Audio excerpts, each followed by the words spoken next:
Hi, I'm Guber, and welcome to another episode of Anything But Authentic. Today, we'll be making a very tasty and indulgent maple butter chicken waffle sandwich.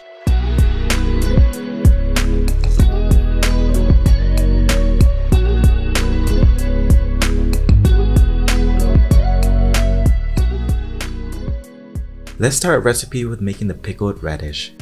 Peel around half a pound of Korean radish and cut them into thin matchsticks.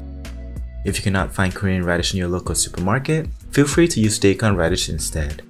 Then place them in a bowl and add in half a teaspoon of salt. Mix it around by hand and let it sit for 10 to 15 minutes. While we have the cutting board handy, let's prep the green onion for our chicken. Dice up around 4 stalks of green onions into small pieces. Once that's done, set it aside. After the Korean radish has sit for 10 to 15 minutes, use your hand to squeeze out as much liquid as possible. Do not rinse the radish with water. Then add half a cup of sugar, half a cup of white vinegar, and half a cup of warm water.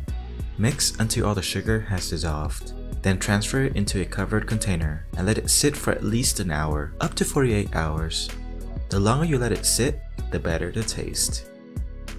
Then we move on to making the waffle.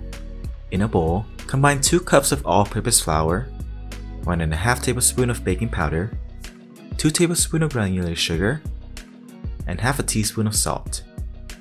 Give it a little mix and move on to the wet ingredients. Combine 1.5 cups of whole milk, 2 eggs, half a cup of melted unsalted butter, and 1 teaspoon of vanilla extract. Whisk until everything is well combined, then mix in the dry ingredients. Make sure to mix thoroughly all the ingredients, but do not overmix. It's okay if you have a few lumps in your batter. Once that's done, let it sit for 5 minutes. Then cook the waffle according to your waffle maker's instruction. I like to grease mine with a little bit of melted butter to make sure the waffle doesn't stick. Don't make the same mistake I did by overfilling the waffle maker. It's pretty messy to clean up. In a mixing bowl, add 4 pieces of boneless chicken thighs, a 1/4 teaspoon of salt, a 1/4 teaspoon of black pepper, 1 egg, 2 tablespoons of potato starch, 2 tablespoons of all-purpose flour, and a 1/4 teaspoon of baking powder. Mix everything together by hand until everything is well combined. Then heat up a skillet with around 2 inches of cooking oil over high heat until it reaches 350 degrees Fahrenheit. Then place the battered chicken into the skillet, one by one, and cook for 4 minutes. After 4 minutes, take the chicken out with a metal strainer and let it rest for around 2 minutes. Then heat the oil back up to 350 degrees Fahrenheit. This time, let it fry for 3 minutes. Then take it out and set it aside before we move on to making the maple butter sauce. In a mortar and pestle, mash together 3 cloves of garlic until everything is well mashed. If you don't have a mortar and pestle, feel free to mince the garlic instead. Then, in a pan or saucepan on medium-high, add 4 tablespoons of unsalted butter. Let the butter melt and brown a little bit. Then add the mashed garlic and let it cook until fragrant. Then add in 2 tablespoons of brown sugar and 2 teaspoons of soy sauce.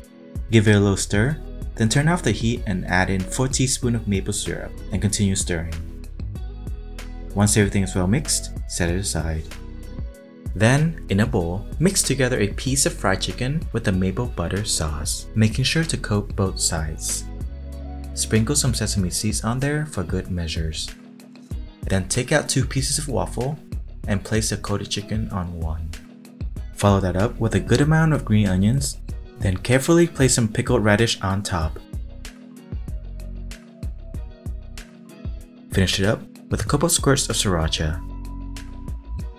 And there you have it, a sweet, savory, buttery, crunchy, and soft maple butter chicken waffle sandwich. Delicious.